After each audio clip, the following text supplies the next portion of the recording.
Цори – крупный башенный комплекс замкового типа на гребне горного выступа у горы Цори. Здесь находятся 3 боевые и 20 жилых башен с различными пристройками. В поздний средневековый период истории Цори являлся административно-политическим, экономическим и духовным центром всего цоринского общества. Здесь проживали наиболее искусные ремесленники и мастера, знатоки народной медицины и горского обычного права, опытные жрецы, воины, музыканты. Именно здесь прославилась знаменитая наездница, дева-воительница Могушка, родоначальница известной ингушской фамилии Могушков. В итоге торжественно погребенная отдельно в основании местного склепа в середине 17 века. Сходство башенных построек между собой обусловлено близостью их пропорций.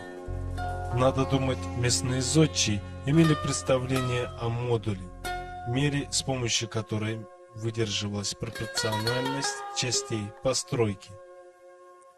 В это же время каждая башня обладает индивидуальными чертами, которые можно отнести разнообразие форм, камней и конструкций, увенчивающих двери и окна, а также их количество, ширину и высоту, а главное декор, украшающий почти каждую башню и далекий от какой-либо однотипности.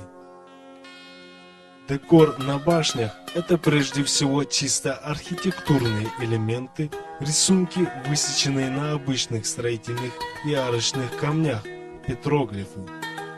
Редко встретишь башню, чтобы на ней где-либо у входа не было изображения ладони руки мастера, возводившего здание.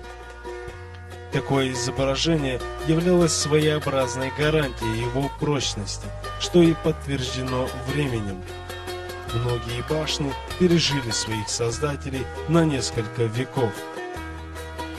Спирали, как считал известный этнограф Башкиров, имеют за собой силу магического атропея, отгоняющего все злое от жизни человека. Спирально-свастический узор ученые сопоставляют также с солнечно-огненной символикой.